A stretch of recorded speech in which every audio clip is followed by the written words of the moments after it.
Right here, good? Good morning.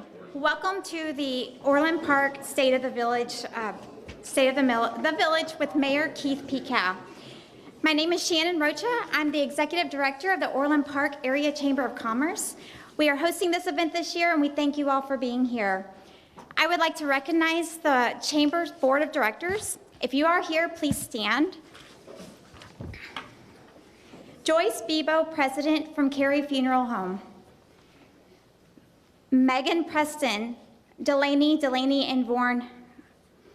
Ramsey Hassan, our Vice President. Monica S. From People's Bank. Raymond Klasowski, he's our immediate past president from Mueller and Company, LLP. Our board of directors are Randy Barcella, Real Estate Revealed, Glenn Burkowski, Dreammaker Bath and Kitchen, Michael A. Buck, Law Offices of Michael A. Buck, Amy Coghill, Silver Lake Country Club, Roy Cruz, Angels Among Us, Bob Feldman, Nothing Bundt Cakes, Kelly Glester, Jeffrey Lamorte Salon, Matt Gugliello, Lakeview Plaza, Michael Hardeck, First Secure Bank and Trust, April Korber, Selena's Pizza Catering Rentals, Kurt Lindman, Morgan Stanley, Daniel McMillan, Joe Rizza Ford, Tina Scott, Vegan Teas, and Kyle Treglown, Keller Williams Preferred Realty, Bodie Treglown team. And now I would like to introduce Joyce Bebo, the 2021 Orland Park Area President. Thank you.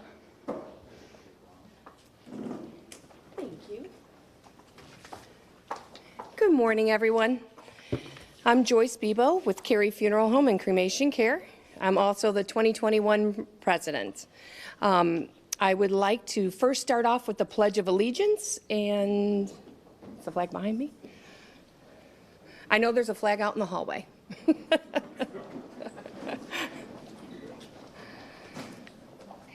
I pledge allegiance to the flag of the United States of America and to the republic for which it stands, one nation, under God, indivisible, with liberty and justice for all. Thank you. I would like to thank our premier members, Edwards Realty, Rizza'sCars.com, Bonefish Grill, McAllister's Deli, Nothing Bundt Cakes, Maxim Maintenance, Fox's Pizza, Vegan Teas, and SAS Anesthetics Institute. I would also like to recognize our new members, and if you are here, Joseph Ficaro. He is from ICR Success Unlimited, and Stephanie Blood from State Farm Insurance. Apparently they weren't able to attend today. Then I would also like to introduce the village elected officials. We have Mayor Keith Pekow. We have trustees Cynthia Katzens. We have Mike Milani, thank you. Sean Campus, Brian Redorin, Joni Radatowski. We also have the Assistant Village Manager, Greg Summers. And then I would also like to thank all the village staff and directors. So at this time, I would like to introduce our Mayor, Keith Pekow. He was elected mayor to in Orland Park, April 2017, in his first run for election of office. As mayor, Keith has worked with the Orland Park Village Board to reduce the village's operations budget by 13.9% and by debt reduction 40 million. When elected, Keith fulfilled his campaign promise and turned down the lucrative pension. He then worked with the village board to eliminate pensions for all elected officials of Orland Park. Keith is a decorated combat veteran and Air Force instructor weapons systems officer. He has over 1,500 hours of flight time, including 45 combat sorties and 150 combat hours over southern Iraq. After leaving the Air Force, Keith was a manager consultant of 2 international consulting firms. In 2003, Keith started Groundkeepers Landscape Care, a full-service landscape and tree service company, which he sold in 2019. In 2009, Keith co-founded Fahrenheit Consulting, which specializes in helping businesses develop market growth strategies. He was born and raised in Orland Park. He has a BA in aerospace engineer from Arizona State University and an MBA from Duke University as Fuqua Scholar. Mayor Keith. Thank you. Thank you, Joyce. Thank you, Thank you, Joyce. Can you guys hear? Okay, I can never tell if this mic is working. That's one of the things. It's not working, or it is working? Tap it. Or get a new battery already. Good thing I got one right there. I'll just speak out loud. Can you hear me? Yep. Because I have a microphone for that. So as long as you can hear me, I won't mess with the mic. That's one of the things we're going to do is we're going to get a new audio system this year in here finally, so that when you host events here, you can actually hear. So first, make sure all your cell phones are turned off or silenced at least. So I'd appreciate that. And then I do want to thank Joyce and the entire Chamber of Commerce for hosting this again. I know it's been a couple years, so it's nice to have you back. And then also I want to thank our trustees, so Sean Compass, Cindy Katsinas, Brian Reardon, Mike Milani, and Joni Radishevsky for making it here today. I know that Bill Healy could not make it due to work commitments, but he wishes he was here too, as well as Pat O'Sullivan, our clerk. So I want to thank them all. So today we're here for the state of the village. I think that we're doing very well in the village of Orland Park. I'm going to speak for probably about an hour, and then I'll open it up to questions for everybody. Flip to the next slide. So today what we're going to talk about public safety. We'll talk about our fiscal issues, infrastructure investment, economic development. So those are the topics of today. Starting with public safety, if you want to flip the slide. So our index crimes, which are things like rape and homicide, and include retail theft. So that's our biggest index crime that you'll find, obviously, with 12 million square feet of retail. But if you see our index crimes and where they've gone, we've been tracking this for about 25 years, and actually a little bit further back as well. And so 26 years. This is the lowest index crimes we've had in the entire time we've been tracking that. And down from 2011 at its peak at 1630, you can see it's been declining for the last 4 years. And that's a testimony to the great job that our police officers do. And I'm going to talk about that a little bit. Go ahead. So this is not an index crime, but traffic enforcement. You can see all the things that we do on traffic enforcement. We had 2,800 speeding citations issued. Aggravated speeding total 82. That's over 26 miles per hour, and we can impound your car for that. And that's mostly on LaGrange Road, so we do monitor that. What was the record, Chief? Like 126 or something like that? Yep. Yeah. So 126 on LaGrange Road. So that's moving for sure. Actually, 144 miles an hour. So. Yeah, we got 126 too. Yeah. Okay. So that was the one that I saw. So 144 miles per hour in a 45 zone. So needless to say, that car got impounded. Vehicle accidents increased by about 4%, and 159th and LaGrange Road was our leading intersection for accidents with 37 accidents. It used to be 159th and 94th Avenue. That is down from what it has been a leader for many years. We put a speed camera there, or a red light camera there. We don't write tickets for right on reds, but it's basically to get people to pay attention, and it has brought it down. It truly is about safety for us, and it has brought it down, so now it's 159th and LaGrange. Go ahead and flip the next slide. So one of the things you're going to hear about a lot, and this is not an index crime, but it's an area that we're seeing increase. It's increasing because of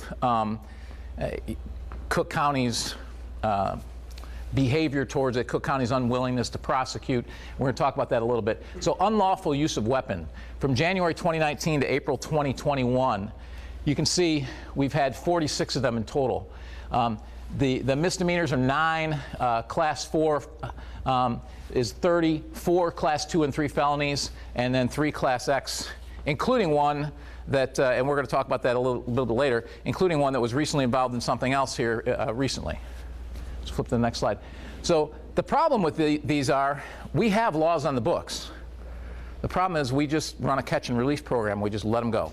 That's not us doing that, that's the county doing it. And mind you, these are charges that the county has said we're going to charge. So even with a prosecutor that is relatively unwilling compared to previous prosecutors to prosecute crime, these are ones that actually have charges. So even in today's environment, they're willing to bring these charges forward. And then they get bonds. So a D bond, which is basically 10% of the bond amount they have to put up to get out. 31 of them. Recognizance bonds, I bonds. 13 of them were just let to walk out on their own recognizance. No bond was one, and one was dismissed at the hearing. Flip to the next one. Now here's those D bonds I was talking about. We have the average for the armed habitual criminal class X, $5,000 bond. $5,000, they're walking the street. $3,500 for the class 2 and 3, $1,300 for the class 4. In other words, it's a catch and release program. Why is this important? We just had an incident this last weekend with shots fired, and one that was involved in that is one of these, out on a $5,000 bond. A habitual criminal. Now, mind you, for a habitual criminal, it is a mandatory minimum 6 years. There's no probation. So it's a pretty serious offense. And Cook County has agreed to make these charges. So this current state's attorney has agreed to put these charges on these people. So you know that it's serious. You know that we have the proof to make this stick. Okay? 6 to 30 years they're going to be in prison when this is all heard. $5,000 are out on the street. That's the problems that we're seeing. Flip to the next one. Many of those, like we talked about, have significant criminal histories. And there's no consequences for that. That's what we're running into. We're running into habitual repeat offenders. Chief, what is it? Between 80 and 90% of all of our arrests are previous. 90% are recidivism, people that have been seen in court system previously. So 90% of what we see of those 663 are people who've been in the court system before. Flip to the next slide. So why do I bring up, this is the bad news, okay? We have a lot of good news for what we do, but I want you to understand what we're up against, what our police are up against, and what they're doing. When you see our crime is that low, that just speaks to what a great job we're doing when they're just letting all these criminals walk the streets. So the village board, just a couple of weeks ago, passed 2 resolutions. One was honoring the rights of victims and demanding that violent offenders be accountable and enforcing maximum bail and punishments allowed by law. We got to stop letting these people out. We know they're criminals. We know they're habitual criminals. We need to keep them behind bars because they are the ones that are committing crime. They are the ones that are committing violent crime. It's very rarely a new offender committing violent crimes. It's people out on bond, people who've been in the court system and been released way too soon. So that's who we need to protect us from. And unfortunately, we can arrest them all we want. We can't hold them in jail. That's up to the court system. And the court system has really failed. So the board, this board, myself, we agreed to pass a resolution for this and pass it on to Cook County. We want to see these people held behind bars. We want to see them locked up. We want to see their bonds to be realistic so that they're not posing a threat to society. The other thing is, we also passed a resolution in opposition to and seeking repeal of the amendment of certain provisions of the Statewide Use of Force Act. That's the HB 3653 you've all heard about, okay, which 776 pages, 34 minutes to read it. Sure, in 776 pages, there's some good things in it. In fact, most of the good things in there we already do because we're 10 years ahead of other departments. But one of the things that's in there is body cameras. So body cameras, we approved last year all of the budget for body cameras for Orland Park to put all our officers in body cameras because our officers, our police department want body cameras. Okay? So we approved that. We've tested it. We know which ones we want to use. However, in passing HB 3653, they did a few things. One is they made body-worn cameras mandatory, which for us, we were already planning on doing it. But for some of the small towns around us that don't have the funding for that, where's the funding going to come from?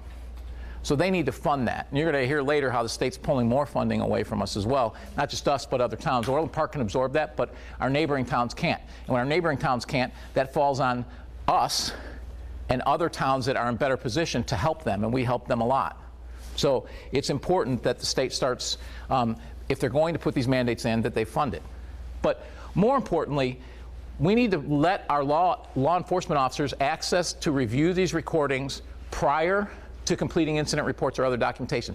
In this law, it specifically forbids them from looking at their body camera footage in order to write their reports. Why would anyone put that in a law? In my opinion, there's only one reason you would put, or two reasons you would put that in the law. One is so that you can easily impeach officers and therefore let criminals go free, because anything that they remember incorrectly from their video camera can be used to impeach them. And two, then it can be used for consequences for those officers as well.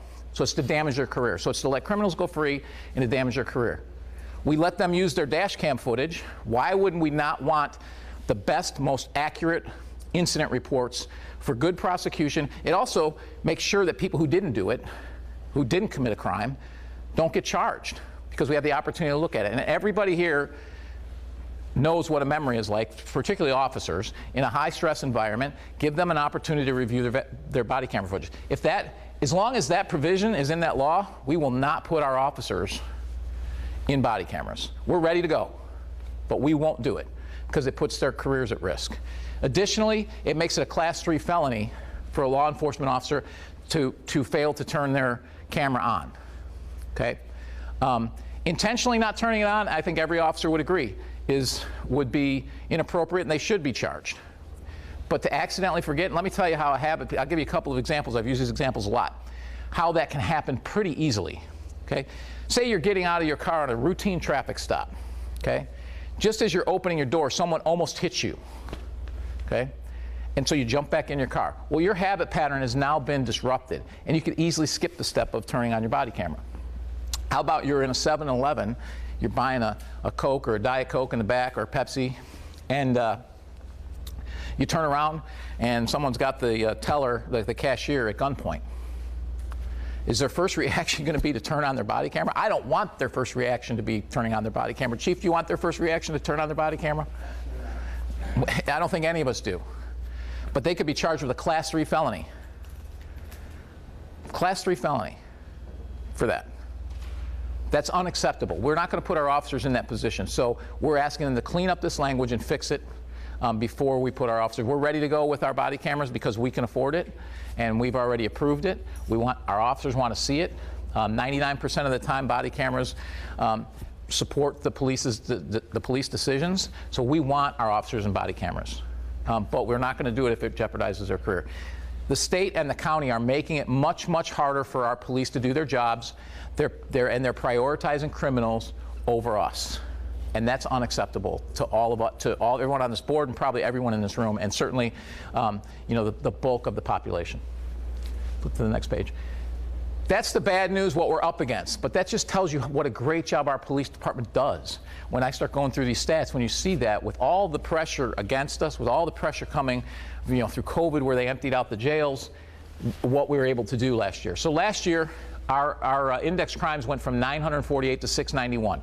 Now, some of that is because our retail theft was closed for a couple months, but still, we're seeing that trend continue this year as well. So it was down 29% last year. What are we down this year so far, Chief? About 20? About 20%. Yeah. So, and it's been open, and so we're continuing to see that trend. Flip to the next slide.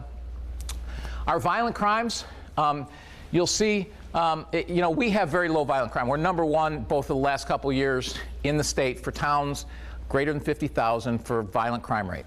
Okay, so we do a great job. We're a very safe community, not a lot of violent crime. Okay, what we've seen an increase of is aggravated assault and aggravated battery. That's mostly domestic related, COVID related, and it's two things. It's domestics, and it's actually assaults on our police officers. So those are the two things that are driving that number up. So again, making it harder for our police to do their job because of the overall rhetoric about the police. Flip to the next slide.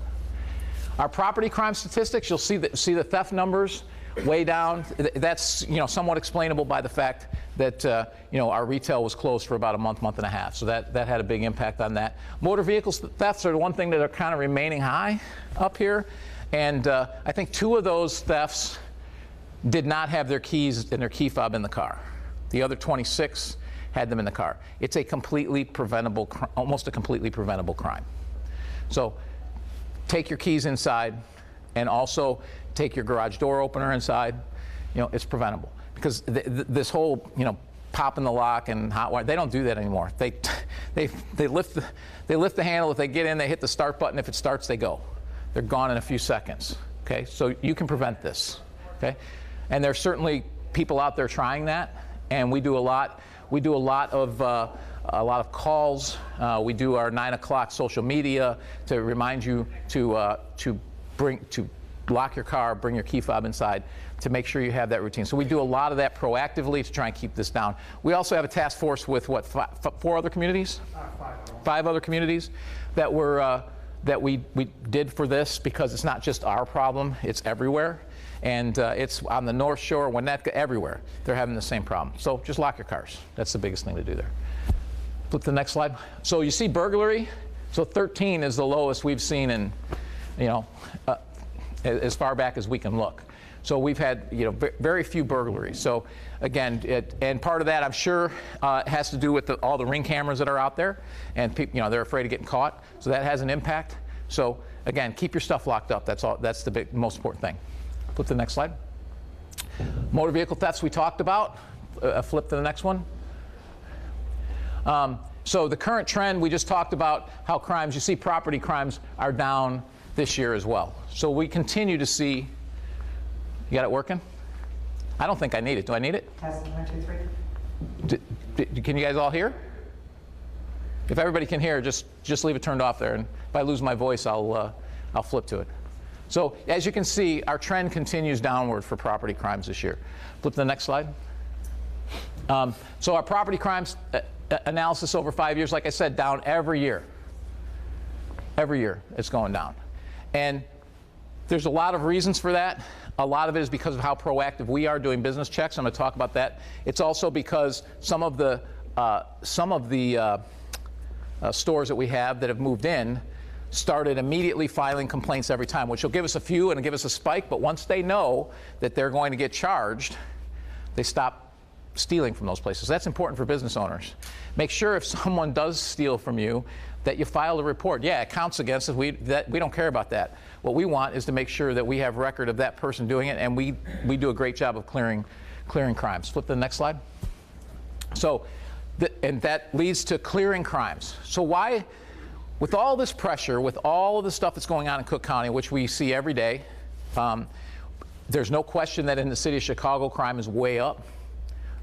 They've let a lot of criminals go free. Why are we seeing things down? Well, one of the reasons is because we clear crime like nobody's business. We do a great job. Our police department, our board and the boards before us have invested heavily in making sure that we have investigators and people that can clear these crimes, but we clear crimes. When criminals know that they're going to get caught, even if they're going to get tossed back out on the street, they don't really want to go through the system and get caught. So they go somewhere else. It's really that simple. So we do a great job of catching criminals when they do commit a crime. So you can see that our rates are much higher than the rest of the country and the rest of the Midwest. Flip to the next slide.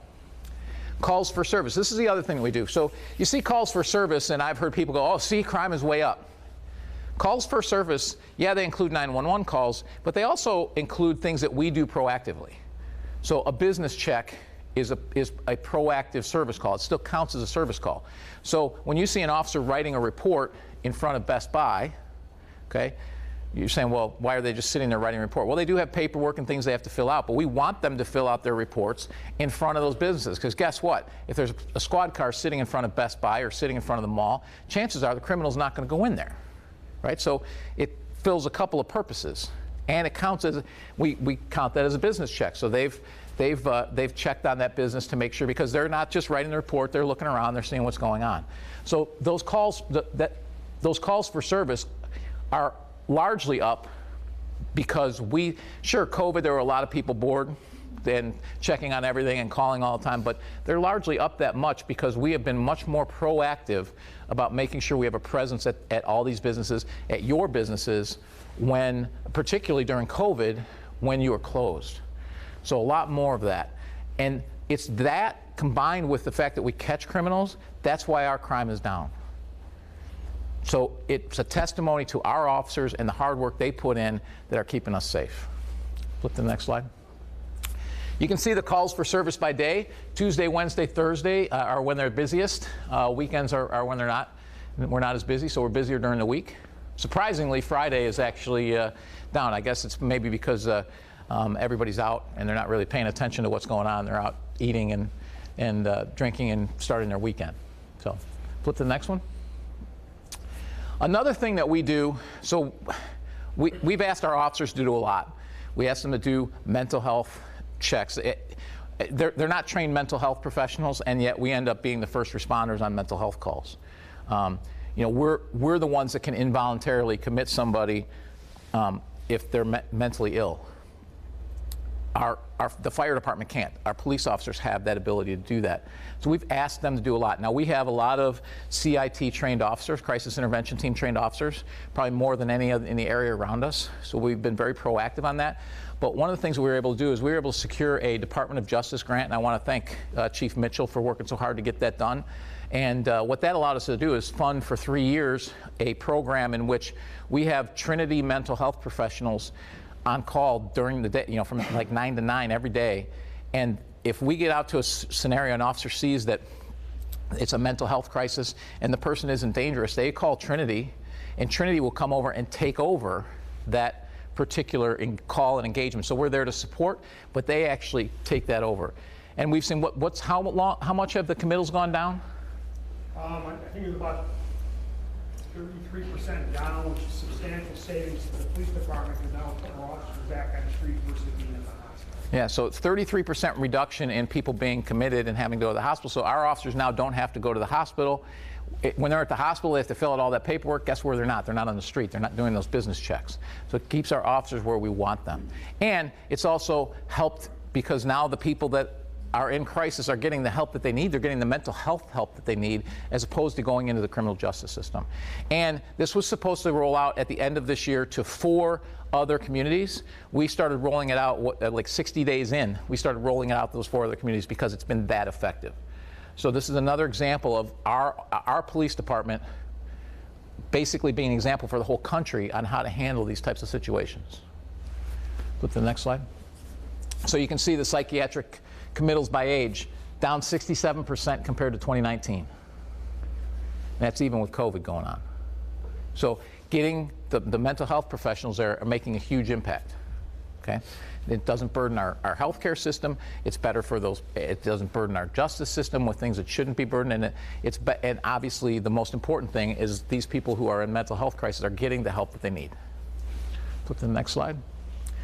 The other thing I hear about all the time, Orland Square, Orland Square, Orland Square. Well, let me tell you, Orland Square, top 1% in the country in traffic of malls, top 10% in revenue. Okay, it drives directly over 10% of our revenues, and for not just us, but for the region. But it's also probably indirectly 40 to 50% of our revenue, because all of the other businesses surrounding the mall benefit from that traffic that comes in.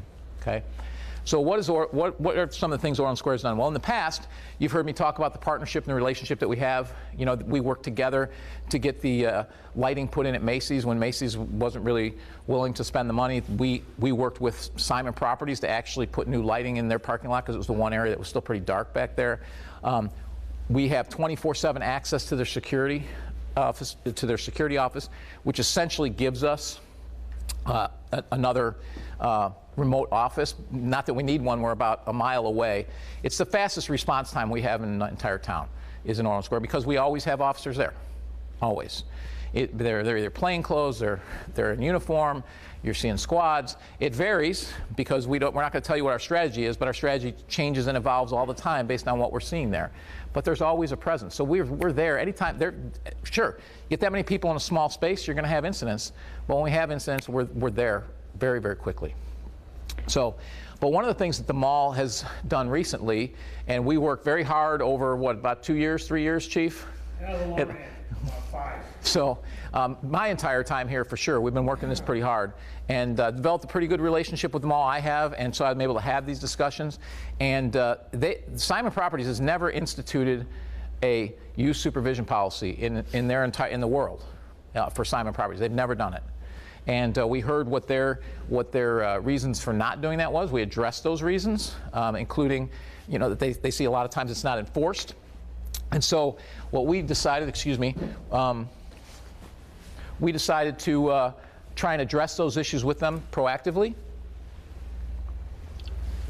including putting officers in there to support all of their security personnel when they put this policy in place. What we've seen is this is week by week, how many people on Fridays and Saturdays, how many unsupervised children under 18 have been ejected from the mall or denied entry. Okay? These are the numbers. During that time, on Fridays and Saturdays, we've had zero retail theft from juveniles. And those were our highest days, correct? And highest times. We've seen 0. I think there's been 1 this entire time, and that was from an adult. So, what's that? And no code of conduct issues. They're leaving, and we're not having to get involved. So it's working. I credit our police department for working hard with the mall to make this happen. I credit the mall for being willing to do this, because this is stepping outside their comfort zone. They've never done this before. And they didn't do it because the mall was a problem. Flip to the next slide. Okay? We have this company that we use that takes an index scoring system of crime surrounding malls. Okay? Flip to the next slide. Orland Square Mall, and this is a 6-mile range. 100 is the average in the country. We're at 83. That's better than Woodfield. It's better than Oak Brook, better than all these places I hear people say, oh, we go shop there because we don't like shopping at Orland Square Mall because it's not safe. Orland Square is the safest regional mall in the Chicagoland area. And they've just taken even more steps to make it even safer. Why? Because they understand what the perception is, and it is truly a perception. And I hear about it all the time, you need to do something about the perception. All I know how to do is to get the facts out to you. And you as business owners need to get the facts out to your customers. That the facts is that Orland Square is the safest mall in the region. And they're taking even further steps to make you feel comfortable shopping there. So I encourage you to shop local. I encourage you to shop at Orland Square. And when they come to shop, when people come to shop from out of town, guess what? They visit all your businesses too. So it's really important. So our police department, I know you guys all think highly of them, like I do. I think they're the finest police department in the state, if not the country. We're very proud of them. And we think Chief Mitchell is doing a fantastic job and has taken the baton from Chief McCarthy, and we haven't missed a beat. So it's a phenomenal department, and it shows with the letters of appreciation that we get from all of our citizens. So the ones in red are from government. So look at last year how many letters of appreciation we get from citizens just thankful for what our officers did, help them change a tire, help them carry in groceries, or whatever that they helped them with. Flip to the next slide. And the proof is in the pudding. Last year we were named the safest city in Illinois. And it's not somebody we subscribe to or advertise. This is just somebody that tracks all the towns in Illinois of a certain size, and we were number 1 in the whole state. So that's a testimony to what a great job our police department does. In spite of everything around us with Cook County, what a great job our police officers do. So I couldn't be prouder to be their mayor. I can tell you as mayor, snow shoveling or snow plowing and police are the 2 things that you want to make sure you have done right. And our police department just does a phenomenal job. And that's a testimony to our board, but also previous boards and the boards that came before any of us were on it, because everyone's invested in the police. So, and keeping us safe. Flip to the next slide. So now we're going to talk a little bit about financial issues.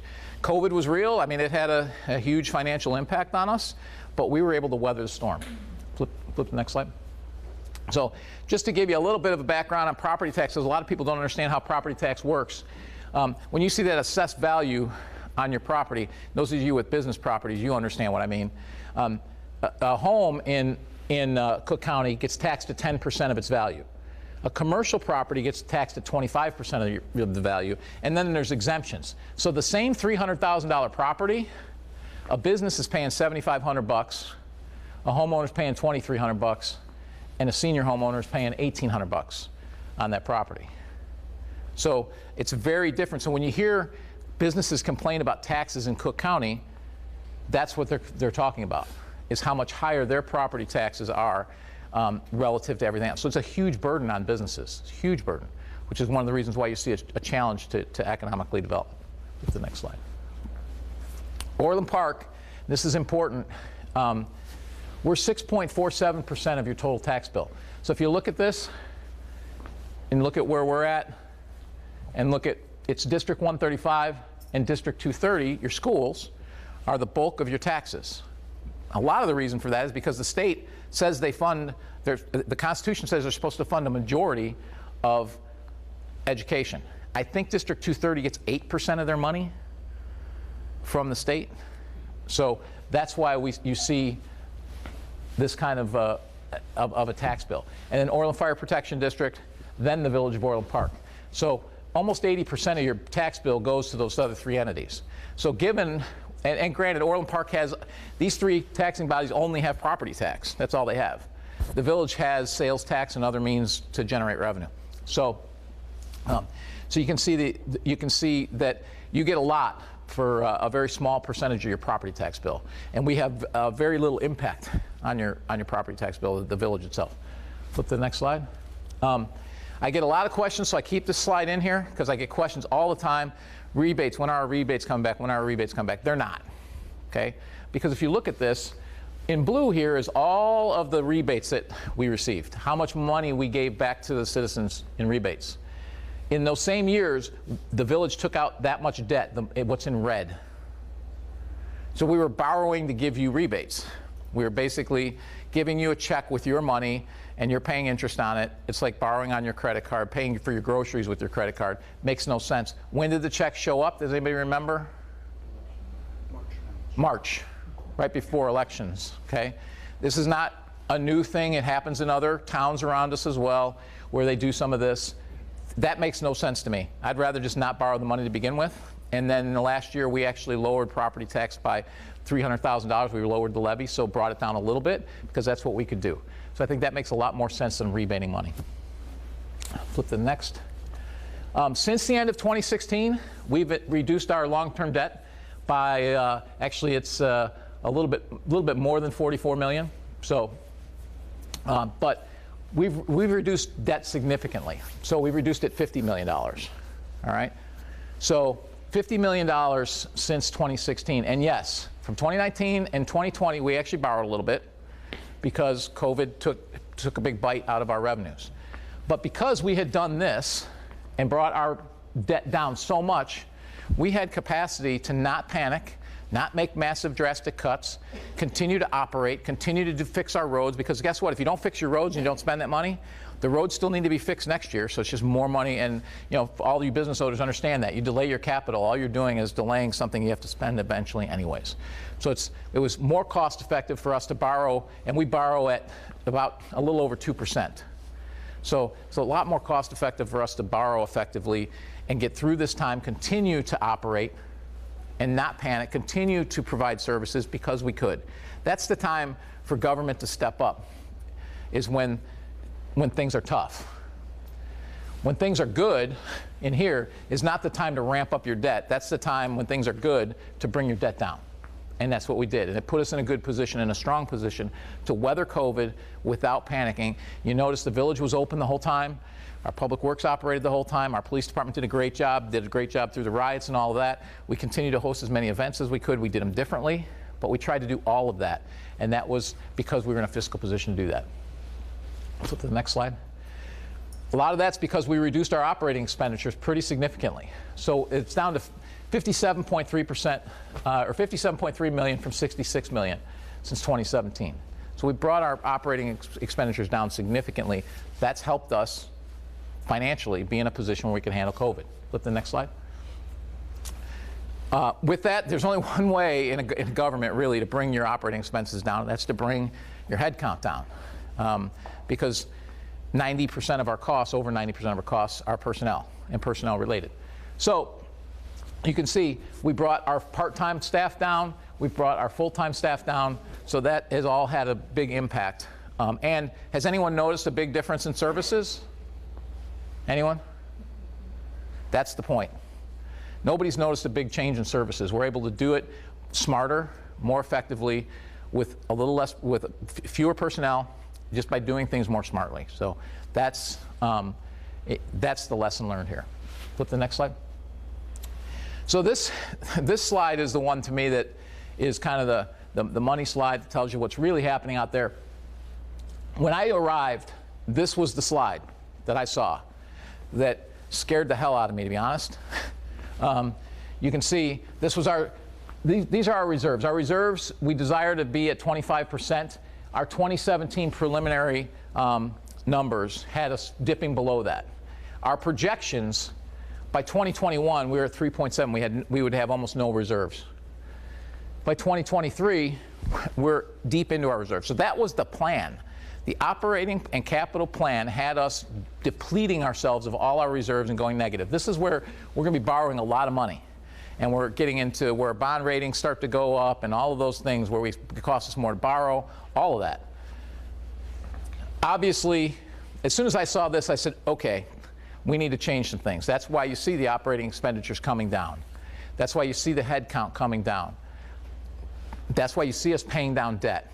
Because what that's allowed us to do, this is where we're at now. 2020, our reserves were at 31%. That's through COVID. We still kept those reserves.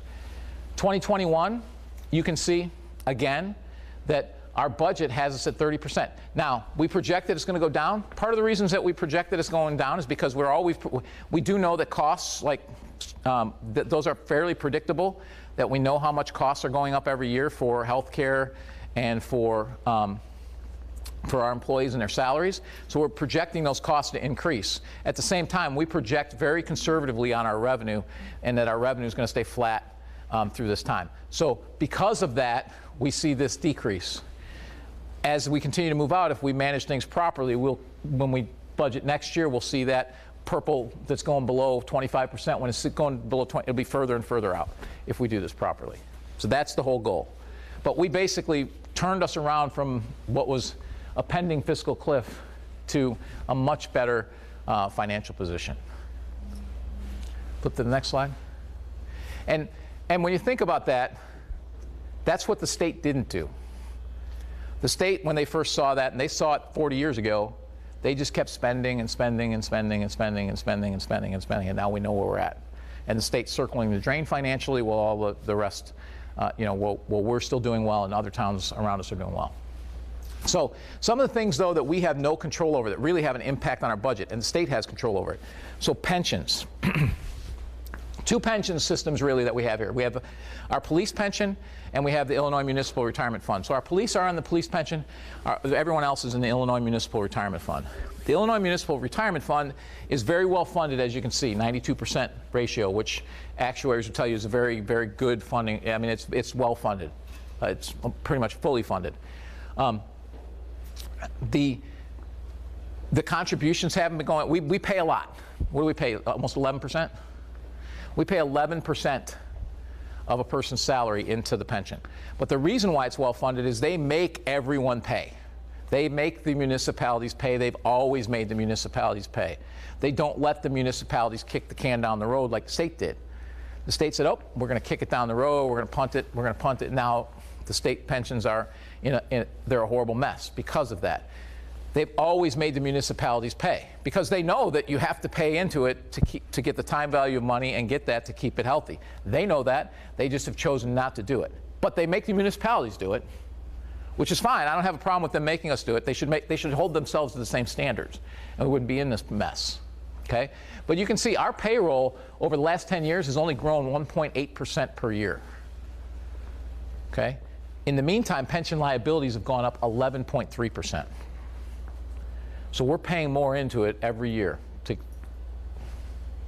keep it funded. Okay? On the police pension side, it's a little bit different. Payroll's gone up 2.5% over the last 10 years. Our pension liability's gone up 7.8%, 7.9%. On average, each year over 10 years, our annual contributions into the pension program have gone up 8.4% annually. Think about that. That's 9 years to double. So that's unsustainable. You can't continue to grow your annual contributions at this rate. I mean, it basically eats the rest of our operating budget. So when you hear about pension reform, that's why we need to see that. And we're still relatively well funded at 75%, but we're not where we need to be yet. Okay?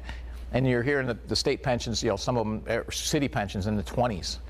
I mean, they can't get from here to there. I mean, there's almost no way they can get there. It eats up their entire budget to get their pensions back up to speed.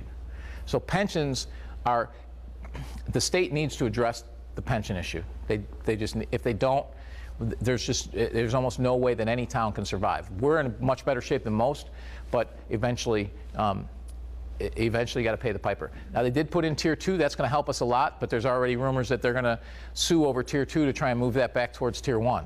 So if that happens, it's going to get worse. Flip to the next slide. So the state has a history of breaking its promises to all of you, to us, okay? And this, again, puts a lot of pressure on our budget. So the temporary tax bill in 2011, it was temporary. These were the rates. It was supposed to be, individuals were 3% and 4.3%, corporate 4.8%. They were supposed to go from 5% to 7% from 2011 to 14, and they were supposed to ratchet down and be 3.75% and 5.25%. Of course, we know we're paying 4.95% now because the temporary became permanent. And you're paying 7% for your corporate taxes. And we know that there was just a constitutional amendment trying to, so that they could raise them even higher. Fortunately, that didn't pass. But again, this temporary thing that will fix it didn't fix it. Here's the other thing. You've probably heard a lot of us talking about local government distributive fund. So that was way back in the day. The state, when they instituted an income tax, agreed with all the municipalities, including Chicago, and Chicago was the big one, that they would never institute their own income tax. In return, they would take 10% of the income tax that they collected and they would distribute it on a per capita basis. Now, obviously, Orland Park doesn't get the same share that we put in because we're a little more affluent suburb. That's fine. We still get a fairly sizable chunk of money back. And it gets distributed to every municipality. Okay? That was agreed to 10% in 1969. They kept that promise until 2011. Then when they raised taxes, they lowered the amount to 6%. Then it went up to 8% per that bill. Well, then when they made it permanent again, they brought it down to 5.45%. Now it's up to 6%. We've managed to claw some of it back, and now the governor is threatening to take another 10% out to help the state budget. Okay? Again, they're taking money from municipalities, so they're taking your money. It's not Village's money, it's your money. It's services you don't get. To put this in real terms, we received $4 million less than we should have last year. If we would have got the full 10%, that's $4 million. That would have been twice as many park projects. That's also half of our expanded road program, that $4 million. It is real money, okay? Now, Orland Park, we're pretty well off economically, so we've been able to absorb it. How about some of our neighbors to the east? How about a Posen or a Harvey or somebody like that who's losing $1 million, $1.5 million, and now they don't have police because they can't pay them? Has a real impact on the the very people that we need to, the very municipalities that need the most help. The state is basically taking their money too and driving them down the drain. Now, we know that Illinois' finances are circling the drain. They can continue to do this and bring all the rest of us with it, or this number is really a rounding error for the state. They could fully fund the municipalities, and the municipalities could thrive, and maybe that would help pick up the state. But they don't think that far ahead. So it's very, very important that we continue to put pressure on the state and the county for police, but also we put a lot of pressure on the state for the financial aspect. And these are promises they've made. We just want them to keep their promises. That's it. Okay? Flip to the next slide. So that's the fiscal issue. So Orland Park is in great shape. Our biggest, the biggest thing we're dealing with from a fiscal perspective is the state. It's what the state's taking from us. It's what the state doesn't fix with the pension, and it's something that we have to address on a regular basis. Infrastructure investment. So I talked a little bit about this. So back in 2017, we did a study of our roads.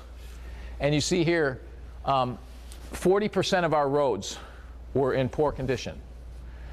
Poor or very poor condition, okay? And the amount we were investing every year, it was going to stay that way. And anyone who's been on some of our roads, anybody who's walked neighborhoods, kind of saw how bad that was. So one of the things that we pushed for, and 2 years ago we started to do, was to double our investment in those roads. There was some discussion, well, why don't we just do 30 million right now and catch up? Well, the problem is then all the roads fail at the same time 20 years from now, and we're in the same position again. So what you really need to do is ramp up your spending so that you get to a sustainable yearly investment. And you know, as business owners, you understand that. If you do it all right now, you're just making a problem for somebody else or yourself 15 or 20 years from now. If you do it, if you ramp it up and bring yourself back to a good position, then you can do normal investment going forward. So that's the goal. So flip to the next slide. So what we've done is spent about $8 million the last 3 years, and as you can see, we're bringing it down to about 20% where it's in poor condition and nothing in very poor condition. So we've expanded significantly our road investment, and we will probably continue to do that same thing for 4 or 5 more years, and then we'll be in a good position where every 15 to 18 years we'll be resurfacing a road. Flip to the next. So to give you an idea of how much we've gotten done, this shows you all the stuff in green has been completed since 2019. All the stuff in yellow is underway, and all the stuff in red is to be completed this year. So there were, I believe, 13 areas that were going to be done over the 3-year period. We're going to do 34 altogether. So getting a lot more done. You're seeing a lot, and you notice it's all throughout the village. And some people say, well, there's not as much down here. Well, there's not as much over here because these are newer communities that were built more recently. So they're not as far behind and not in this poor condition. So we basically grade all of the different areas. I think we have 247 road areas. We grade them all. And using this PCI that you saw on the other page, which is the pavement condition index, and we rank them all, and that's how we've been going about it. Now, occasionally something jumps up 20 or 30 spots because it's really close to something else and we could do it more efficiently. But by and large, we follow that program and that ranking. And we will do that ranking again in about a year and see where the roads are at again, and we'll do the same thing. So, flip to the next slide. The other big infrastructure thing is parks. So we built a lot of parks about 23 years ago. Well, parks last about 20 years. So guess what? We built a lot. We've got to fix a lot. Well, that goes back to that problem of you do everything at one time, then you've transferred a problem to later. So that's kind of where we're at right now. So what we don't want to do is invest in all these parks in a 3-year period and then have the same problem again in 20 years, right? We want to kind of steady this out a little bit so we have a more predictable capital outlay on this. So flip the next. So what we were doing before I got here, the previous 10 years, is we were fixing about 1 park every 2 years. We have 66 parks. That math, 132 years to get through all your parks, I don't think that works. I think all of us can pretty much figure that out. So we had to do something differently. So we looked at it differently. So flip to the next slide. So what we did, same thing we did with the roads, we went and assessed all of our parks. And you'll see that there's only like 55 parks here on this list. That's because some of them are more passive and they don't have equipment and those types of things, or they're open lands and don't have equipment. So basically anything in orange is in poor condition, okay? So what we developed instead was we said, listen, we want to make sure that everything that's in orange on these 2 pages over the next 5 years gets addressed. Instead of working on 1 park and redoing it in total, well, everything gets worse, let's address the things that are in poor condition. And some of these things are in poor condition because accessibility is a big one. Because the accessibility for handicapped and those it's changed. The laws have changed, so we need to update those and get compliant. Okay? So we said, what's our plan for 5 years? And instead of completely leveling a park and doing everything, let's focus on the stuff that's in poor condition, and maybe that park needs, has something that's in, average condition that can be upgraded at the same time. But let's get into more parks with money, and we doubled the amount of spending that we're putting into it as well. So flip that. So you'll see just in the last 2 years. So this really started last year. So we're getting 16 park renovations done, not 1 or 2. We're getting 18 basketball courts done. 14 tennis and pickleball courts done. We've also, John Humphrey's completely separate, as you can look outside and see how beautiful that looks, and completely redone, and that was unusable for baseball for at least the last 10 years that I'm aware of. So completely redone over there. Bocce ball courts, volleyball courts, we've put in 12 pavilions. So we've done all of that, and you can see this year, this year, we're out in, instead of just one of those parks being done, we're in a bunch of parks all throughout the entire village. So it's a much smarter, in my opinion, a much smarter way of going about this. And then in 2 years, we'll assess the parks again, and we'll have a ranking again, and we'll do the same thing again. And that's the process by which we'll move forward, so that the parks that need the work, if a piece of equipment's still safe and in good condition, I don't care if it's 20 years old. It doesn't just need to be replaced because it's 20 years old. It needs to be replaced if it's not in good condition, if it's not safe. Safety obviously is number one. So that's a different way of doing business, but I think it's a more effective way of doing business, and we're trying to get to a point where we have a steady capital outlay that we can predict. Flip the next slide. So that's really what we've done on infrastructure. So we've done a lot in the last couple of years, and I really want to thank the board for supporting all of that. Economic development.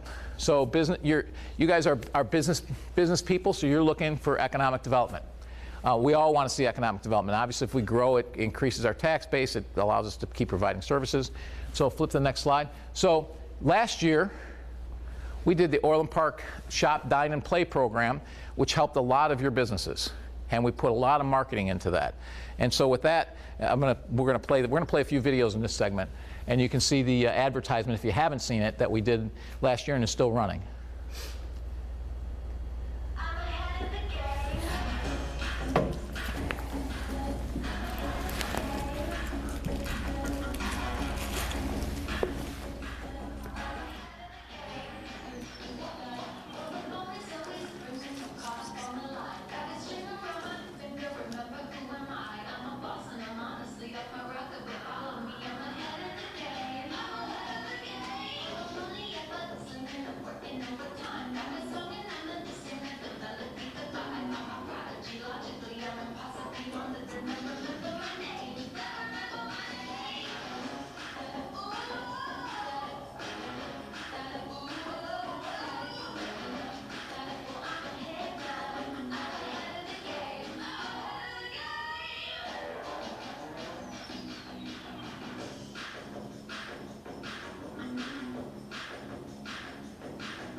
So that was something that we put together last year during COVID, and to try and get advertisement out there to bring people to Orland Park to shop, to dine, to play.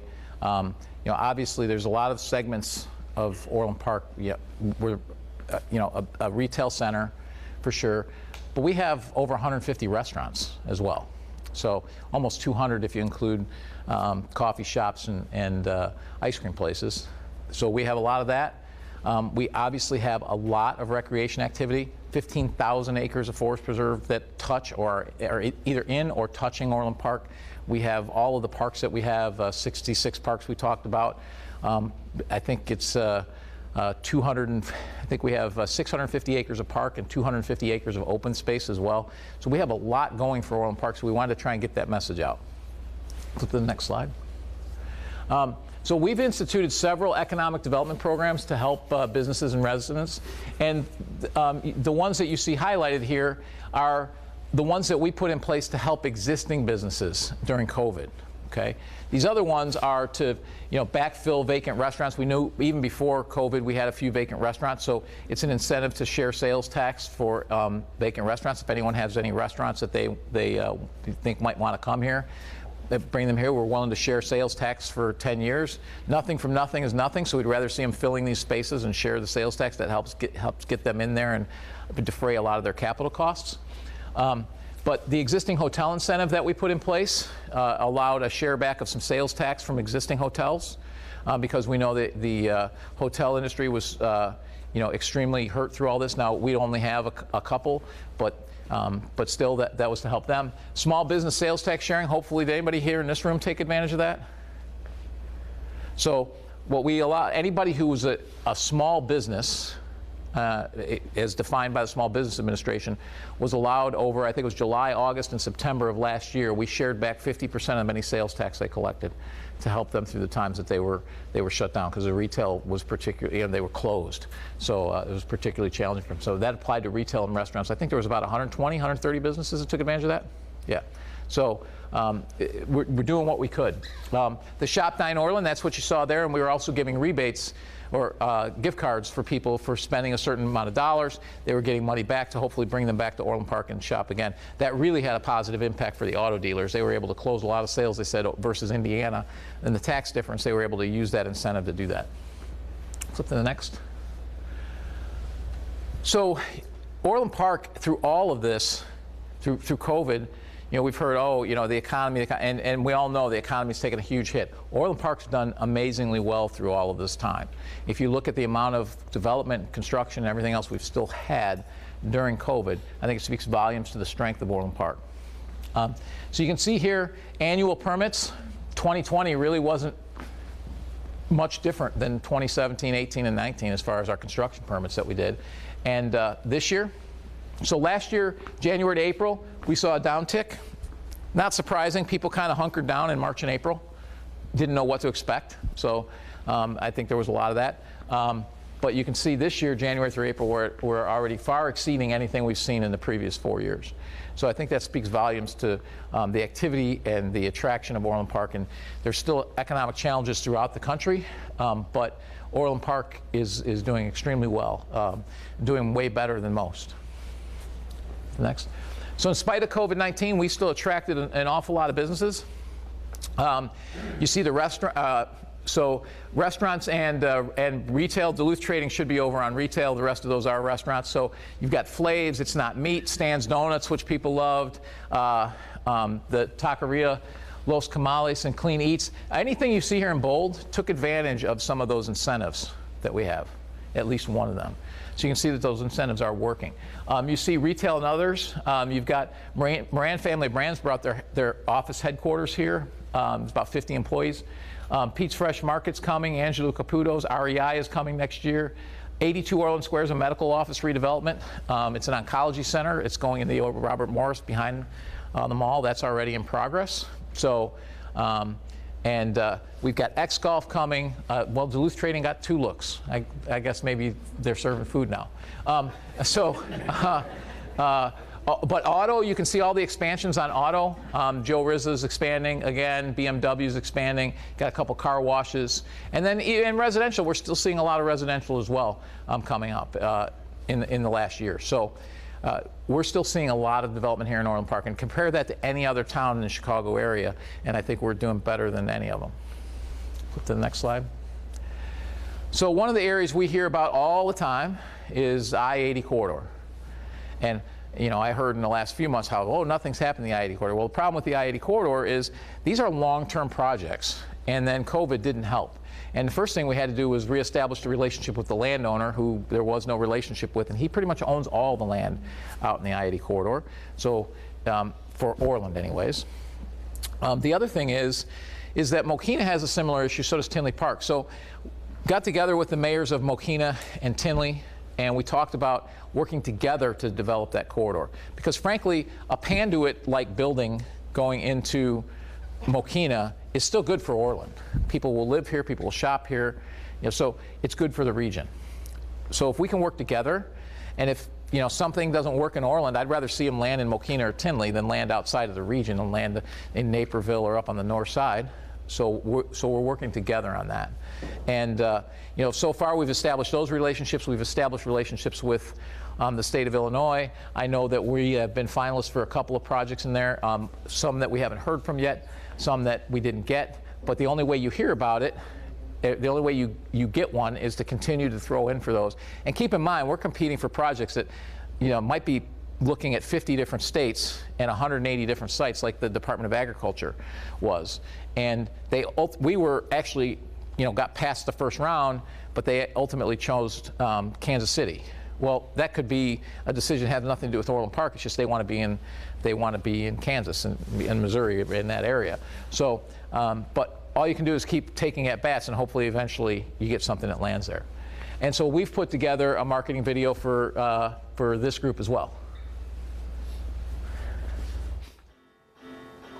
The Chicago Southland Interstate Alliance invites you to discover all the South Suburbs I-80 corridor has to offer.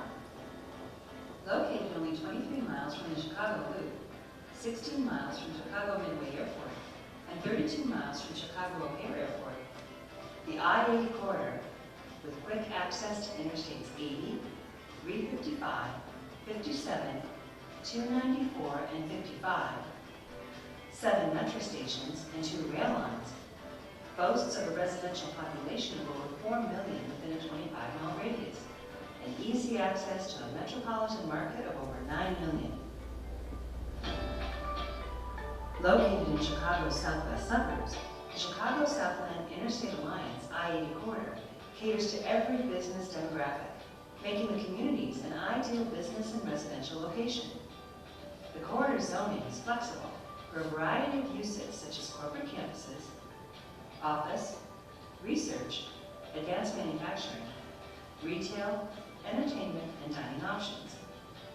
Surrounded by the lush greenery of the region's 20,000 acres of forest reserves, parks, open space, biking trails, and recreational facilities, the communities are home to exceptional schools, great neighborhoods, and business-friendly tax structures.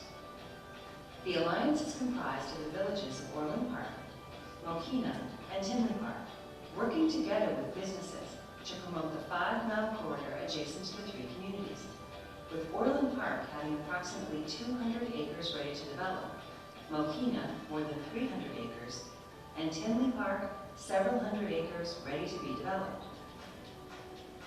The Chicago Southland Interstate Alliance communities are served by the Chicago area's top colleges and universities, providing an exceptional labor force, and have become the location of choice for some of Chicago's world-renowned medical institutions, including the University of Chicago and Loyola University Medical Center. In addition to the exceptional care provided by Palos South Hospital, Silver Cross Hospital, and other regional medical facilities. Orland Park, with a population of more than 60,000, is the retail hub of the region, ranking 5th in retail sales in Chicagoland, and is home to a diversified economy that enhances opportunities for attracting skilled labor. The village's location in the center of a growth area also makes it an ideal place for business and industry. Mokena, with a population of more than 20,000, is known for its outstanding schools, plentiful recreation opportunities, diverse economy, and a reputation for consistently having some of the lowest property and sales tax rates in the area. Mokina offers an innovative economic incentive for business development and no local utility taxes on electricity and natural gas.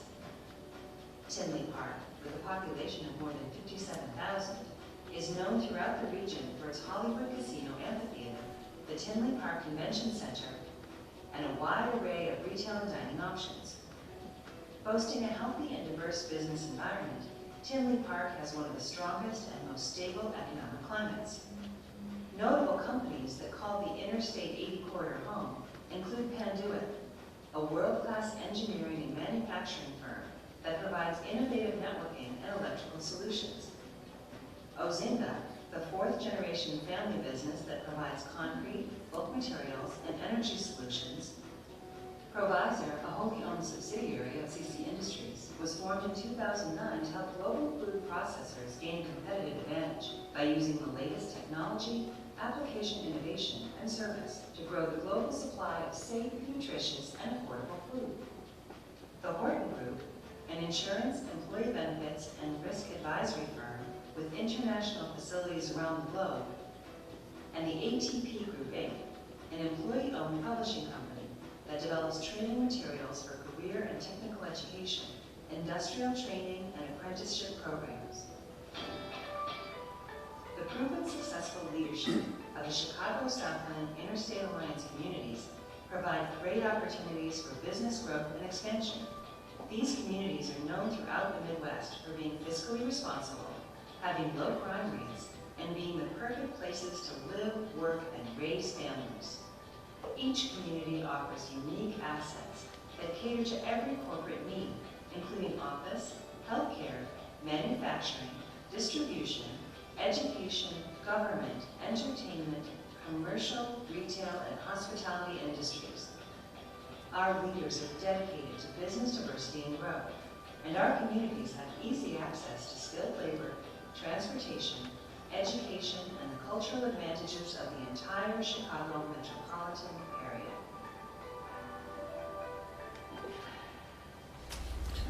So we were able to put that all together, and we had it ready just as COVID broke out.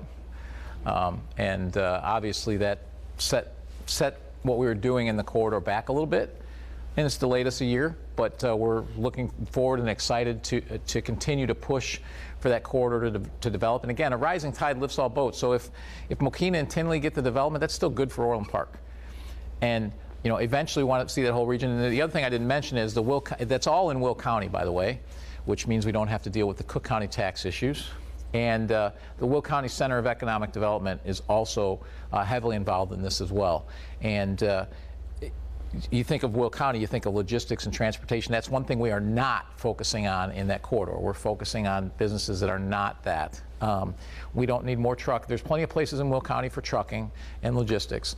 There are no real places along a corridor like that for office spaces, commercial, advanced manufacturing, those types of things. So that's really what we're looking for in those areas. And so far the three towns have a good working relationship on that. We've agreed not to undercut each other with incentive deals and things like that. That's the last thing you want to do is all drive yourself to the bottom. We want to see everybody do well in that area. So flip to the next.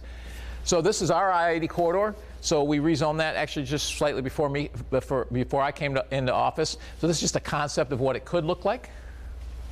Flip to the next slide. And now we get to the triangle. And I see Ramsey back there smirking a little bit. So the triangle we know has been going on for a long time. I think we started buying businesses up back like when I moved back here in 1998. But the TIF is almost 20 years old, and really we haven't seen a lot of development there. Yeah, we saw some apartments. We saw University of Chicago, but you still have 9 acres that is undeveloped there. The piecemeal approach wasn't working. We went out to the entire marketplace to try and find someone who was interested in all of it. There were two companies that we chose to move forward out of, I think, the 7 that submitted. They moved forward and did some more work. We chose one company. They since backed out due to COVID. And so we went back to the second one that we had chosen, which was Edwards, and it may have worked out to everyone's benefit because it was a split vote way back when on the board, but the other company had gotten more votes. So Edwards has always had a phenomenal plan, I thought, for the area, and I think they still do. And Ramsey being local, I think he has a big interest in seeing that developed. He lives here. And I think that's a big plus relative to the folks we had from downtown, is that they understand what the people of Orland Park want in that area. They also understand the business, what works, and they live here, so they want to see it work. And he's heard me say how many times, and I think he agrees, this site needs to benefit all of Orland Park, not just 296 new apartment dwellers that are there. It needs to benefit everybody. So that's that's probably the overarching goal of this entire project. So there's a rendering of the downtown. We've entered into an agreement. We have not entered into an MDA yet. We're in the process of doing that, so that's a mistake there, but we're working on getting into an MDA with Edwards Realty. Flip to the next. We have, however, entered into an agreement to get to that point. So this is a plan view of what Edwards is proposing. It's going to morph over time depending on who they are able to get to commit to the triangle. I can say that we had a great meeting last Friday, and one of the things that I really liked about that meeting is that Ramsey was pretty clear that there's a lot of interest, but he doesn't want to just take anyone. Whereas I think the last people that we had would have taken anyone. He wants to make sure that this is really going to be a destination for Orland Park. So you can kind of see here, it does change the site a little bit. I think we're fairly, if this continues, we get into an MDA, you're probably going to see the park that exists now go away and become a building of some sort. Right now it's potentially entertainment, and then move that park to the big parcel there in the middle, which I think will be really exciting. And then shopping up to the north, and some more shopping over here as well. And then obviously this is University of Chicago. So it's not the big site that everybody thinks. We hear all the time, oh, we need a walkable downtown like Naperville. Naperville's like 5 blocks by 5 blocks. This is a block by a block. Okay, it's very small. It is not a huge space. So you have to consider that when you're looking at it. So given the fact that these are large buildings, parking garage, UFC 9750, the chances are this is going to look a lot more urban. It's not going to look like some quaint little old downtown. The fact is we don't have a quaint little old downtown. We never had one because we were a farming community of a couple hundred people. So I was, it just happened this weekend to be in Galena and going through there and, oh yeah, it's got a great downtown. Yeah, well, it was 25,000 people. It was bigger than Chicago back when it built up like that. And now they can't fill those spots, right? So we don't have that in Orland Park. So we have to deal with what we have, and this is what we have, and I think this is going to be a really exciting project. I know Ramsey's excited about it, I'm excited about it, and I think there's going to be more, you're going to see more of the renderings and everything else that I've already seen, but you're going to see more of those. They're going to become available, a couple of weeks or next week? Couple weeks, yeah. So they'll be out, you'll be able to see them online. So flip the next. So I'm just going to conclude with another video that we did about 3 years ago that you've probably seen before, but I think it's as true today as it was 3 years ago. Hi, I'm Mike Ditcher. From small startups to global corporations, join me as we go inside the dynamic business world and explore some of today's most successful companies. Welcome to Modern Business.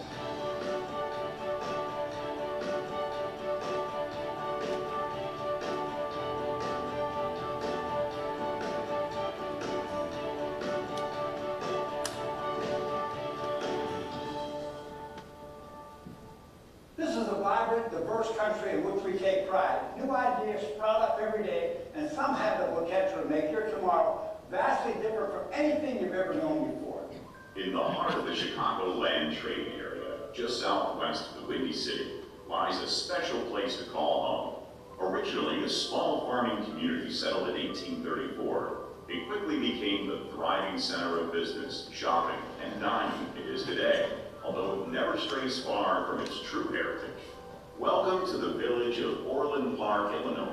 Orland Park is the region's destination for shopping, healthcare, entertainment, and dining.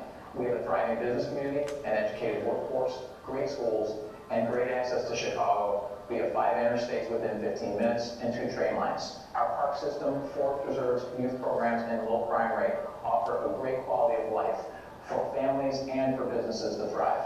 For those who make their home here in the heart of one of the nation's largest commercial and cultural regions, the village lies within a 2-hour drive of 5 top 50 universities and has its own campus of Robert Morris University.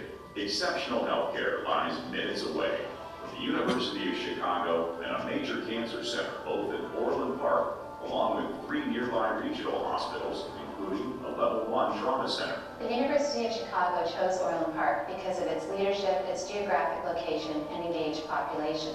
The University of Chicago Medicine is committed to providing advanced care to the Southland of Chicago and access to clinical trials, some of which are only available at the University of Chicago. Many employees and physicians live in Orland Park and the surrounding community, and having the largest off-site facility of University of Chicago Medicine in Orland Park provides these employees the opportunity to live and work in a vibrant community.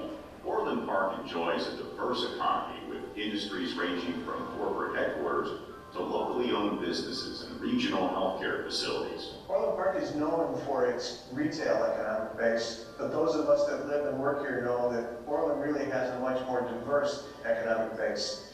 We have great transportation assets. We're close to pretty much every major interstate highway. We have great entertainment infrastructure. We even have manufacturing, and it's really a great place to do business. The village is planning a regional mixed-use campus to add to the already bustling I-80 corridor. Orland Park has a plethora of retail opportunities, from an indoor regional mall to an open-air lifestyle center at Orland Park Crossing. There are several retail and dining destinations along our major thoroughfares. The wide range of choices has established Orland Park as a premier shopping destination in the region, drawing in shoppers from the surrounding communities as well as neighboring states. Orland Park's retail sales are the 9th largest in the state of Illinois. The Old Orland Historic District is another outstanding destination for shoppers with its unique stores that comprise Antique Row.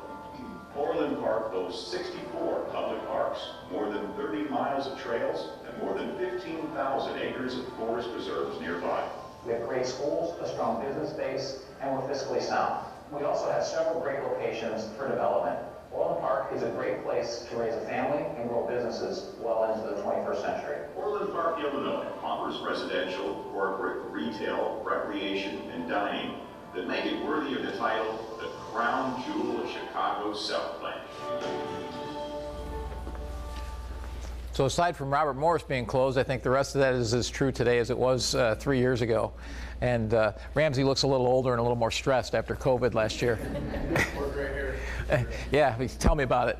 I think the real message here for economic development is that, you know, Orland Park is in a great position to continue to capitalize. Our biggest impediment, just like fiscally and just like public safety, is the fact that we're in the state of Illinois and we're in Cook County. But you look nationwide at states that have struggled, and there are still many, many pockets within those states that thrive. We need to be one of those pockets, and we're going to be. And we have been and will continue to be. Flip to the next slide. So to summarize what we talked about, flip to the next slide. So just briefly, we've talked about, our crime is at the lowest level in 26 years. You know, Orland Square is still very safe.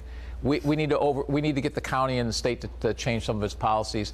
Fiscally, you know, we've done a great job. We've done a great job through COVID. Everything that we did prior to COVID helped us get through COVID without panic. One of the most important conversations I had with George, who's on a well-earned vacation right now, is that we're not going to panic when this all hit. We're going to continue to operate as much as we can, as normally as possible, because the people of Orland Park need us to do that, and that's how we approached it, and we did a great job with that. And a lot of it was we were able to do that because of the fiscal position we put ourselves in. Infrastructure, we talked about how much infrastructure we've invested in. We're going to continue to do that, because what a lot of towns forget to do, and quite frankly we were forgetting to do, is you build a lot of stuff, but you got to maintain it. You got to keep it in good condition. So that's what we're really focused on now. And then we just talked about economic development. We have a lot of things coming. We have, several projects that are coming. Hampton Inn, REI is coming. Stan's has already come. Pete's Market is coming. I'm very excited. I'm hoping to see something in the next year, breaking ground at the Triangle. And we have some projects out in the I-80 corridor that are still in the hopper. And so with that, you can flip to the next slide. I'll open up the questions. I was going to say, someone's got to have a question here.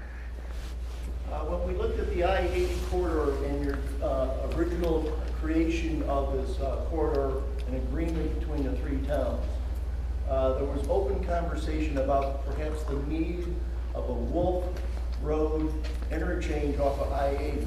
Mm-hmm. To me, it seems that if Harlem Avenue connects Tinley Park and Mokina, that if Orland can get Wolf Road connected to I-80, you'll connect Mokina and Orland, and you will develop both the growth from both directions.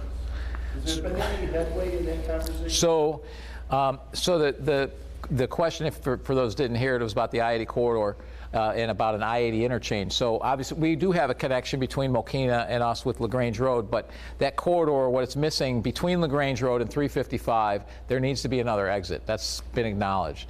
I think the one place where the mayor of Mokina and I agree, we agree on a lot of stuff, but the thing, and as far as an interchange we agree on, is that we need one. The one place where we disagree of all the things we work together on is kind of where it should go.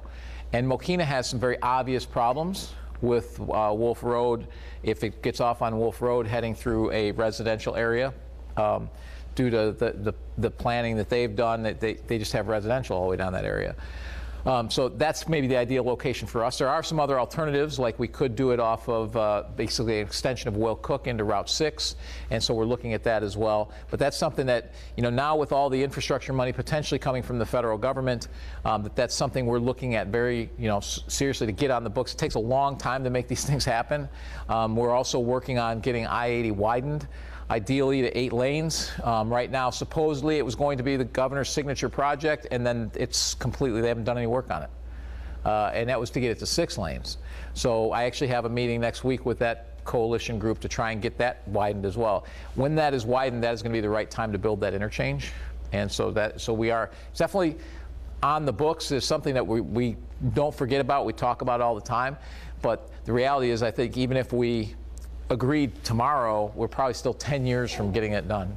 Even if it was agreed to tomorrow, by the time everything got done, all the land got acquired and everything else, it's probably what you're looking at. So it's still down, it's in the horizon, but it definitely is needed to help build that corridor. If that goes in, that will help a lot. Any other questions? I can't believe with this group there's no other questions. Hey, George. Any positives, Mayor, from all the COVID relief funding for the village? Well, COVID relief funding, are there any positives with COVID relief funding? I guess, yeah, we're going to get some. I guess so COVID relief funding was given to the state. The state was supposed to give, I believe, 45% to municipalities, which would have equated to $1.6 billion to the municipalities. They gave $250 million and stuck the rest of it in their pockets. Then we were told, well, you're going to get it from Cook County. Now, mind you, City of Chicago got $175 per person. Cook County got $175 per person. Okay? And the state goes, well, Cook County's going to handle all yours. Well, Cook County took that $175 million per person, and they gave us $8, or $175 per person. They gave us $8 per person. Put it in perspective, we got $450,000 from Cook County. Mokina got almost $1 million from Will. So basically, the county and the state stuck it in their own pockets to fill their own budget holes. This latest round of funding, supposedly we're going to see, what, $5 million? So supposedly. I'll believe it when we see it. We've said from the beginning, don't count on anything, and anything extra we get, we can move towards our capital projects that we're doing. That's the goal, is to do that. We're not plugging our operational holes. We're going to use it to advance our capital programs, to get our parks fixed and those types of things. So that's the plan. So we'll see what we get. But in the end, I count on nothing, and anything we get's a bonus. Is kind of what we're looking at. Any other questions? We got to invite more seniors here because they have tons of questions when they come. You have no other questions? Haven't seen you in a year? Oh, George got another one. I asked about the development on 171st and 94th Avenue, how that's going and what they expect to be in there. Is that rental or? So those are rental villas is what they're planned for. So they're individual villas and they're rentals and targeted senior rentals. So that's the goal. And then in the front, they're planning a hotel and some other retail. I think one lesson we've learned from that project and others that we see right now is we're seeing a lot of mixed-use projects that have rentals associated with them. And our approach now is, if that works and we like the mixed-use project, is you're going to build the commercial portion first before we're going to, because they want to slam in a bunch of rental units and then not build any of the commercial. That's not what we're looking for. We're looking to see them at least be built at the same time. So I think that's the approach we're taking with developers now. Nothing from you, Ramsey? Sure. What's going on with Silver Lakes? Oh, a nice hard one, an easy one. I don't know that much about what's happening with Silver Lakes other than they are on the market. That there was when I arrived here, I don't think it's any secret that when I arrived here, there was a deal in place to purchase Silver Lakes for over $20 million. But there was no due diligence done on either the business. There was no appraisal done on the land. So I demanded both. We did the due diligence and realized this is not a good idea for the village to become a golf course owner, restaurant owner, bar owner, retail shop owner, all of the above, not to mention the economics that happens with a golf course when you put government union labor onto the golf course. It kind of throws the economics of that out the window. And the big argument on the other side was that, well, we're going to develop it. I'm like, yeah, the 11 acres at the Triangle went so well, we're going to get 300 now because we think we're going to be good at it now. So I think the marketplace needs to look at it for sure. There were, I believe, 8 bidders, is what I've heard. I don't know how many of them were qualified. I do know what I have heard is that, Silver Lakes is not necessarily going to sell to the highest bidder because they want to make sure it's something they can get done. We are very aware of the fact that it's 300 acres of green space. About 75 acres, I believe, is wetland, so it can't be developed on anyways. But we'll have to see what comes to us. We're very cognizant of the fact that we cannot overload our schools with 1,000 rooftops. So we're cognizant of that. So the zoning that's there is E1, which means they have to come to us for zoning. So the village does have the ability to require certain things to get the zoning that they're looking for. So I would imagine you're going to see some residential. I imagine you're going to see probably some golf remain, and you're probably going to see some commercial along 151st. That's what I would guess, but I haven't seen any plans yet, so don't know. Thanks for the easy one. Anything else? Any conversation on the Andrew Corporation property? So there's been conversation on the Andrew Corporation property. I haven't talked to them in probably, well, actually just before COVID. I've talked to them once, I think, since then. They were actually going to be out here in July, and we were going to talk about it more. It's been rezoned to residential as part of when Andrew left and someone was going to buy it. Well, it's a manufacturing facility. It has some environmental issues associated with that. It has been remediated to a commercial standard, but not to a residential. What CommScope, the now owners, have said is that they aren't going to be very supportive of residential on there, probably because of what was in the ground. They don't want any liability. But it is already cleaned to commercial standards, so we could see a commercial piece go there. We could potentially also see there's some areas that aren't contaminated, so maybe it'd be some kind of a mixed use. But it's a big parcel, 70 acres, and up until I got here, they were told residential or nothing, so they were just not marketing it. So they started marketing it just prior to COVID, and then COVID hit. So a lot of things took a back seat at that point. So we'll see. We've heard some rumblings about some other projects. I'll believe it when I see it on that.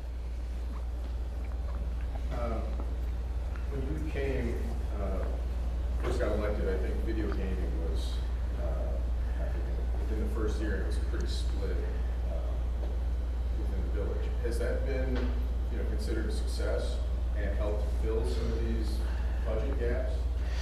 Well, so to say it was split was kind of an understatement. So I think we went out and it was 51-49 in a the other way than what we actually voted. It was advisory. I also did a poll on it once, and it was 400 to 400. So it was very, very split. My position was always, if we do it, we have to control it, and we have to make sure that it doesn't impact, Orland Park, in a negative way. I think we did a lot of research from a criminal perspective and found that other towns really didn't have that problem. I think we've seen the same. We haven't seen any issues with gaming at all on that front. We never did it for a revenue. It was never trying to get revenue out of it. It was always to try and protect those small mom and pop restaurants and help them. And we knew that the big corporate ones probably wouldn't put it in, and that's what we've seen. I will tell you that the small, now they were shut. The weird thing is they closed gaming in restaurants and they opened the restaurants for gaming only. That's the state going after money, right? Because that's logical, right? It's okay if they're pulling a handle, but it's not okay if they're drinking something or eating something. So but I digress a little bit on that. At the end of the day, we've seen revenue from it. Is it, did we ever think it was going to be a lot? No. I think we were budgeting maybe $250,000, and obviously with COVID we didn't get there. But we have seen revenue from it, and I know that the restaurants that have put it in, it has helped them a lot. It's paying for their rent or paying for their property taxes, so it has had a huge impact on those restaurants. That combined with the fact that we allowed them to remain open, I've heard from many of them saying if it wasn't for this stuff, we wouldn't be here anymore. We'd be closed. So we wouldn't just have a half a dozen restaurants empty. We'd have, 20. So. Any other easy ones? Most municipalities are looking to fill gaps with gaming and then, sale of marijuana. And I know some of the surrounding suburbs. Has that ever come back? We didn't do it for revenue, back to that point. At least with this board, I think the whole marijuana thing is an absolute non-starter. So I think, they can't answer because of the Open Meetings Act, but I think that's a non-starter. Again, we have other ways to generate revenue. We're pretty strong economically, so I think going after vices to fill revenue gaps is a bad idea. I thought it was a bad idea from the state. I thought it was a bad idea from the state to allow gaming in towns to begin with. I still think that. However, it's here, and all the towns around us have it, and it was impacting our restaurants because some of them are 100 feet away from a restaurant that has gaming, and so they were going to other restaurants. So that was the issue. As far as marijuana, if they want to, go to a distributor in Tinley Park, knock your socks off. But we're not going to go down that path. And again, we didn't do the gaming thing really for our revenue. It was really to keep those restaurants thriving. And I don't think the chief would be very supportive of distributor here in town, would you? So, back to the whole crime thing, gaming, no crime. I think we would see a different report from those other towns on the crime-related issues regarding cannabis.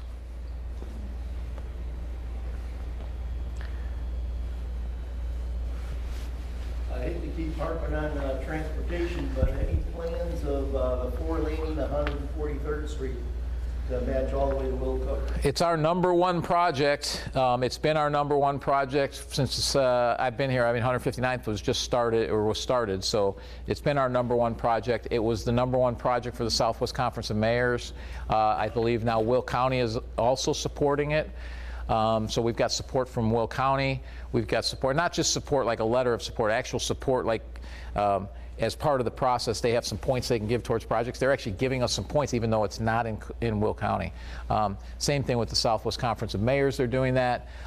We've broken it up into 3 sections. Even though it's one project, we've broken it up into 3 sections to try and get funding for a couple of the smaller sections. It's not a particularly long section, West Avenue to Wolf Road, but it is by far the most expensive. It is over double the rest of the project because of all the wetlands that it goes through. But we're working on the west end. We're working on the West Avenue to Southwest Highway piece, trying to get funding from the federal government. I believe that that was submitted as well. One of those sections was submitted by Marie Newman for one of the earmark projects she gets as part of the new, whatever new $6 trillion we're going to spend from the federal government, which we could have a whole different discussion about that. But if they're going to spend it, we might as well get some of it. So we've all of those things. So I do think we're going to see that. We will see that probably. That'll probably be the next big project that we see. I would say, well, almost for sure. And I would say one of them is truly shovel ready, and one section. And we're already moving down the other path on phase 2. So that whole project practically is going to be shovel ready within a year or two. So that we can be putting shovels in. And there's a whole section right now we could put shovels in the ground next week. So I think we'll see that soon enough. What's the estimated time of the 151st and Ravinia being completed? Krashid, could you help me on that? August of this year. August of this year. So not too far.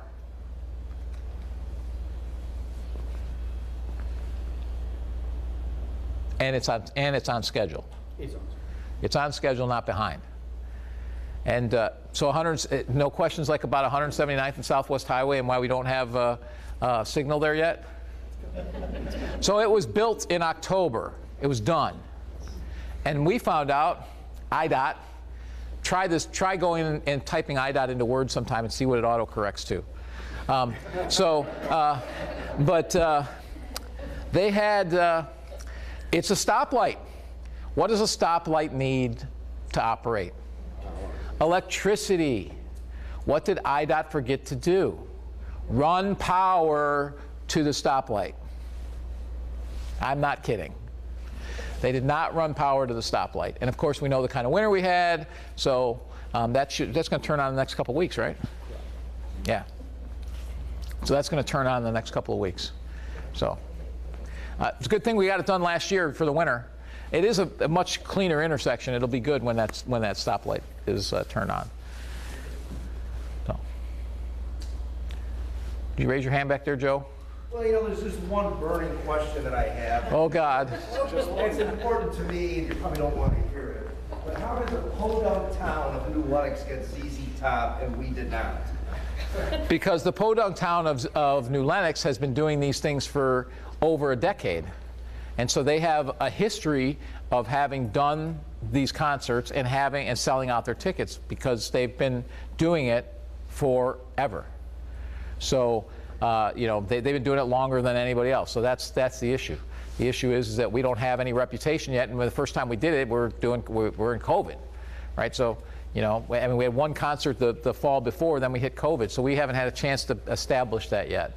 From what I understand, what we've seen so far is that the people that have come here have really enjoyed it. They like it.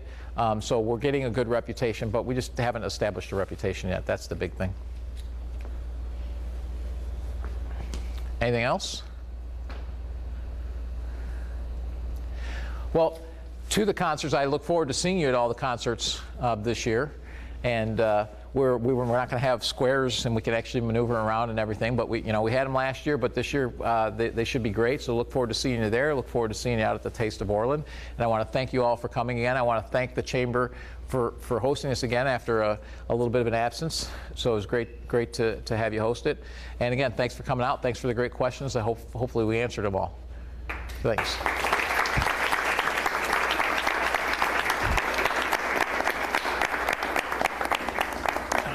Thank you, Mayor. You're welcome. Thank you also for the Village of Orland Park for all that you do for our community. The Chamber loves to work side by side with you in the future and in the past so we can make our community better and help our businesses flourish. I also would like to thank the Civic Center for the beautiful facility that we had today. Also the staff of the Orland Park Chamber of Commerce to help organize everything today. And then also Carey Funeral Home was the sponsor today, so that was myself. It's an honor to help and serve in the community. I hope we only see you at events like this, but we're here if you need us. So you don't have to leave right away. Stay and network and enjoy your day. Thank you.